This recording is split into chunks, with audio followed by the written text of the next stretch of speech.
On a sunny morning, something unusual happened. I heard footsteps coming into the house. It was Kevin and Elizabeth, carrying a lot of luggage. They were breathing heavily, but when they saw me, they smiled sarcastically and said, "We're moving in with you today. If you don't like it, divorce me and leave." I was shocked, but Kevin and Elizabeth started setting up their things in the living room. Then, Stella came in, looking sorry. I quietly said, "It's okay, but are you sure about this?" Kevin looked pale when he heard me. He quickly ran out of the house. A few minutes later, he called me, yelling so loud that even Elizabeth could hear it. "Are you serious? Why didn't you say anything before?" I calmly replied, "I thought I mentioned it." After a pause, Kevin said, "Anyway, I'm coming back," and hung up suddenly. Elizabeth seemed like she might faint from Kevin's yelling. I said, "I'm actually looking forward to Kevin coming back," which made Elizabeth twitch in surprise. I added, "Get ready, the trouble's just starting. My name is Madison, and I'm 45 years old. I work in an office, and last year, I got transferred to a very busy department, so I've been working a lot. I married Kevin when I was 40. We met at a company party where Kevin was a guest, and we hit it off because we're both from the same hometown. Kevin is 5 years older than me and is very confident, which was perfect for me because I had almost given up on marriage by that time. We dated for a year and got married without a wedding ceremony because Kevin thought it was a waste of money, which made me a little sad, but looking back, I wish I had thought more about the marriage before agreeing. "Hey, you didn't do the laundry again, did you?" Kevin asked. He was what people call a henpecked husband. Before we got married, he lived alone and could do housework, but after we married, he started saying men shouldn't do housework. He refused to do it and told me, "I'll do it tonight," since I got home late from work. I replied, "Coming home to be yelled at just makes me more tired." Kevin, upset with my response, raised his eyebrows and said, "Don't talk back. Who do you think brings home the food you eat?" Honestly, I earn more money than Kevin. He knew this when we got married, and we agreed on both of us working, but after a year of marriage, it felt like he had completely forgotten that. I used to argue with him, but as Kevin kept getting angrier and shouting more, I stopped. I quickly started apologizing just to keep the peace. "I'm sorry, it was my fault." Kevin replied, "Do you really think so?" "Yes, thank you," I said. "It's because of your hard work that we can live this life." This would make Kevin happy. He'd hum a tune and then go take a bath. At first, I thought his henpecked behavior was kind of manly, but after 3 years, I was getting tired of it. I didn't choose divorce though, because my in-laws were such wonderful people. I'd go out to lunch with my mother-in-law, Mia, once a month, and my father-in-law, Ricky, would give me birthday gifts. At their house, Kevin was kind and smiled, and we had good times together. My own parents had passed away when I was young, so my in-laws were like real parents to me. That's why I hesitated to divorce Kevin. But there was one thing I couldn't stand, Elizabeth, Kevin's sister-in-law, who lived nearby. Elizabeth had divorced because of her affair and now lived alone in an apartment. When I heard about her affair, I started to dislike her. Elizabeth didn't like me either and would badmouth me in front of Kevin, who always supported her instead of reprimanding her. Elizabeth had a daughter named Stella, who lived with her ex-husband. Stella was the spitting image of Elizabeth, but she had a completely different, kind personality. Stella was a very good girl. She used to visit Elizabeth about twice a month, and each time, Elizabeth would bring Stella to our house. "Just a minute, Madison. Please feed Stella something delicious. I'm heading out," Elizabeth would say as she left. "Thanks, bye," Elizabeth would say quickly and leave without waiting for me to respond. Every time, Stella would apologize, and I couldn't ignore such a sweet girl like her. So, I ended up feeding her and taking her out to different places. "Madison, thank you, as always," Stella would say. "It's okay. Did you have fun?" I'd ask. "Yes, it was really fun. Can I come again?" "Of course," I'd say, smiling as Stella watched my face, shyly asking. I couldn't say no to her. Since I didn't have children of my own, I found Stella very endearing, but I also thought it wasn't good that her real mom, Elizabeth, was never around when Stella visited. So, I decided to ask Kevin, "Hey, whenever Stella comes, Elizabeth is never around, can't she spend a little more time with her?" I only wanted the best for Stella, but Kevin didn't take it that way. His face turned red with anger, and he shouted, "Elizabeth is hurt from her divorce. Unlike you, she's delicate, and yet, you blame her?" I tried to explain, "No, it's not like that. I was just wondering where she goes every time after dropping Stella off. Kevin snapped. There's no need for you to know, just shut up and listen. I didn't say anything more. Kevin wasn't listening to me at all. After a few more apologies from me, Kevin calmed down and started getting ready to leave. I'm heading out, he said. Where are you going? I asked. It's my business. You just stay quiet and say, have a nice day, Kevin yelled as he slammed the door and left. Alone in the quiet room, I cried. It was then that I seriously started to think about divorce, but I hesitated because of my in-laws.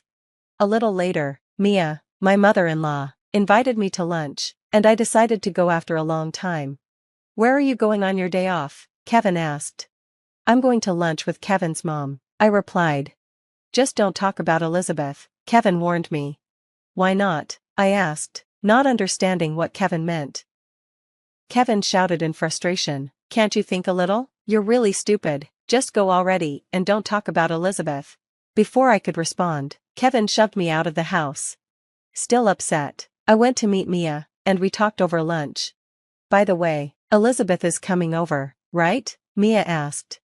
Huh, you knew? I said. I thought so. Mia sighed deeply and then apologized to me. Apparently, Stella had told Mia that she was bothering me by visiting. I thought I raised her strictly, but maybe it's a reaction, Mia said. She's into nightclubs. Nightclubs? I asked, surprised. That's right, Mia replied. She seems to have a lot of debt. I was shocked by Mia's words. When Elizabeth came to our house, she always wore expensive clothes and seemed well off. When I told Mia this, Mia looked even more troubled.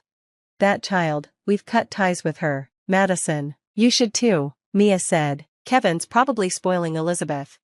Mia then told me something surprising. When Elizabeth's affair was exposed, Kevin kept supporting her. He even paid off her debts. Hearing this was an eye-opener for me. I'm thinking of divorcing Kevin, I told Mia. I'm sorry for the trouble, I added.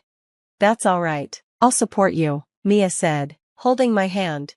I thought about how things might have been if my own mom were alive, and I started making plans for the divorce. I worked on the preparations carefully so Kevin wouldn't notice. Hoping to wake Kevin up to the truth, I casually mentioned Elizabeth's debts, but Kevin wouldn't listen. As I faced more of Kevin's yelling, I realized I no longer felt any love for him. With the help of my in-laws, I gathered enough evidence and learned some shocking truths. Then, the day of action came unexpectedly. On a sunny morning, which was rare these days, I heard footsteps coming into the living room. It was Kevin and Elizabeth, carrying a lot of luggage. They were out of breath, but when they saw me, they smiled sarcastically and said, "We're moving in with you starting today. If you don't like it, divorce me and leave."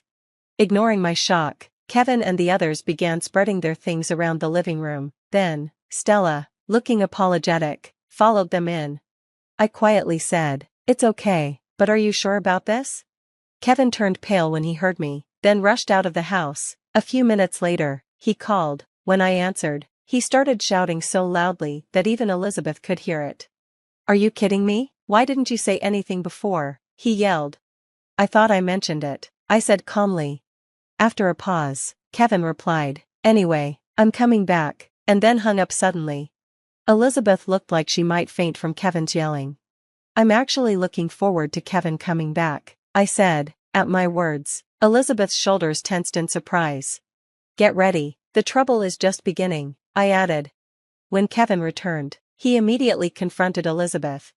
"Elizabeth, what's this about your debts? I didn't know anything about it," he asked.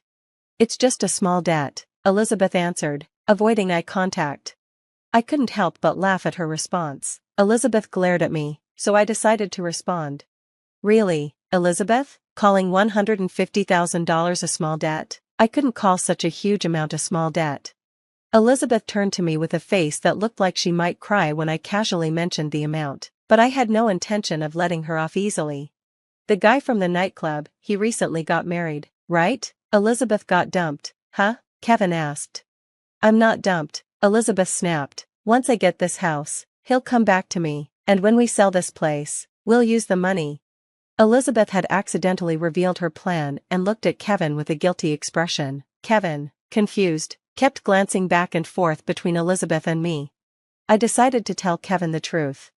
"Elizabeth plans to kick me out," Then you and she will sell the house. With the money, she'll pay off her debts and fund her nightclub guy. What the hell is that? Kevin asked, stunned. He couldn't believe his sister was using him like this.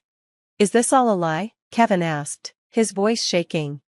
I want to live with Stella, so let us stay, I said, trying to reason with him. I was planning to work and support both you and Stella. Hearing Kevin's words, my head ached. He couldn't support his wife, but he was planning to support his sister and niece.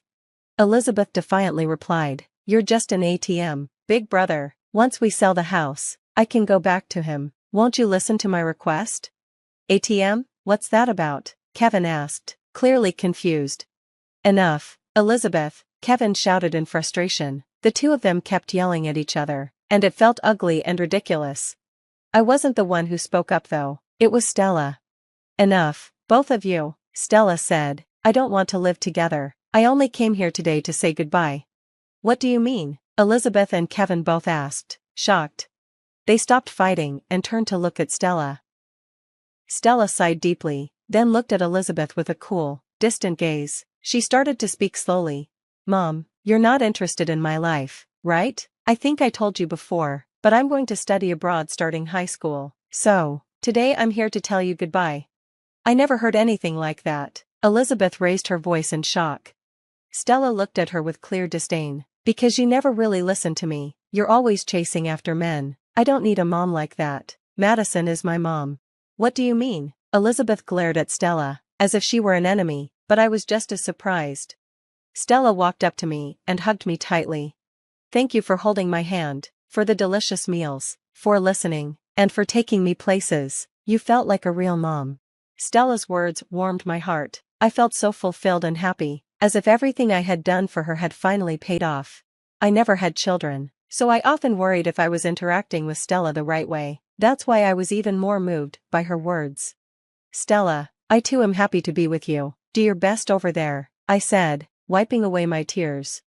Stella smiled at me. Yeah, I want to call and send messages. Is that okay? Of course, I said, and we shared a laugh. Elizabeth watched us, resentfully, then, with a smug smile, as if she had an idea, she started laughing. Stella, I'll go with you. It's hard to live there alone, isn't it? Let's live together. They'll pay for our living expenses, right? I was astounded by her audacity, and Stella beside me looked just as disgusted, but Elizabeth, unaware of our reactions, continued to fantasize about life after going abroad. Mom, while Stella's at school, we can go to the beach or shopping. When she's working her part-time job, I'll take a nap. At night, I'll go out a bit. Elizabeth only talked about leisure, with no mention of work. Stella looked at her with contempt and suddenly burst into laughter. What's so funny? Elizabeth asked angrily. It's hilarious, Stella said. Why would I want to live with you? Besides, I'm going to be in a dormitory, so you can't come. Elizabeth's face turned red with anger, but before she could lash out at Stella, someone interrupted. Enough already, came a deep voice. Ricky suddenly appeared in the living room, surprising Elizabeth. Mia was with him, looking angry. I heard from Madison and came here. How long are you going to keep troubling everyone? Mia said sharply. Mom, this is a misunderstanding. Stella decided this on her own. Elizabeth tried to explain. But Mia stepped forward, raised her hand, and a loud slap echoed in the living room. The room fell silent. Elizabeth was the first to speak. That's awful. You hit me.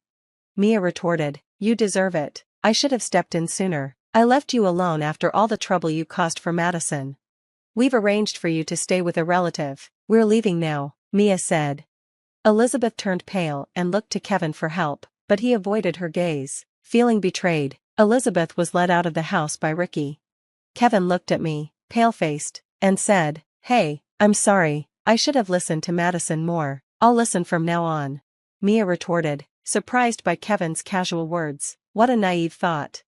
She continued, emotionlessly, I told you before not to involve yourself with Elizabeth, especially when you're married, but you didn't listen. Now, the only choice left is divorce.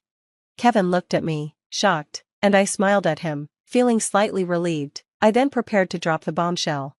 Let's get a divorce. I'll also claim alimony for your verbal abuse, and maybe for infidelity too, I said. Kevin stumbled over his words, trying to act innocent. Infidelity? What are you talking about? I felt pathetic for ever thinking such a man could be reliable. I pulled out several photos from my bag and showed them to Kevin. Do you recognize this woman? Did you take secret photos? If someone is doing something they shouldn't, isn't it their fault? Kevin, seemingly out of excuses, stayed silent. Looking frustrated, I laid out some documents and had him sign them. After everything was finalized, I smiled at him and said, "Thank you for everything. Even though I made more money, did all the housework, and handled everything else, it was me who took care of everything, so take care, and don't forget the payments." Kevin had nothing more to say. I said goodbye to Mia and left our house. I arranged to pick up my belongings later and stayed at a nearby hotel. After dropping Stella off at her home, I finally had a clean room, a soft bed, and a space without anyone to complain. That's when I truly regained my freedom after 5 years. The next day, I promptly filed for divorce and became truly free. Mia called to apologize and assured me that Kevin would deposit the alimony within a week, which he did in full. Since Kevin had little savings left from giving money to Elizabeth, the in-laws had paid the alimony in advance. They told me not to worry, as they would get Kevin to repay it in full. Kevin lost his job and ended up living with a different relative. He was sent to a farm where he worked from dawn to dusk without any holidays. Escape was impossible without a car, and the mountain roads were too much for Kevin, who had never driven them. I thought it was tough, but I didn't feel sorry for him. Kevin's affair partner was a club girl who only saw him as a paying customer. She didn't even know he was married and apologized when I met her. She even returned the branded bags Kevin had given her, which I sold and used the money for lunches with Stella. Elizabeth was sent to live with relatives near the sea, working from sunrise every day. Her once well-maintained hair and nails were now a mess. She had fallen behind on child support payments for Stella, and the relatives had to cover it, so now she worked unpaid. I could only hope she might change her ways. Stella, on the other hand, successfully went abroad and now lives in an overseas dormitory. She's gotten close to a girl she shares a room with, and I get messages about their daily adventures. She's planning to bring her friend for a visit during a long break, and I've agreed to host them for sightseeing. As for me, my days are still busy, but without the marriage, my chores are halved, and there's no one to complain. It's a different kind of busy, but much more fulfilling. When I dropped Stella off, I met her dad, Elizabeth's ex-husband, for the first time. He's a nice guy, and we exchanged contacts. We kept in touch about Stella and eventually started going out together. I found peace just being with him, something I never had with Kevin. Even I'm a bit surprised by these feelings. Stella is thrilled about me seeing him. Recently, during a video call, she asked, "When are you getting remarried?" I told her I'm not thinking about it yet, but if he feels the same, maybe someday. To me, Stella is like a true daughter, and she feels the same. Becoming a real family would make me incredibly happy. With that hope in my heart, I had to work today as well.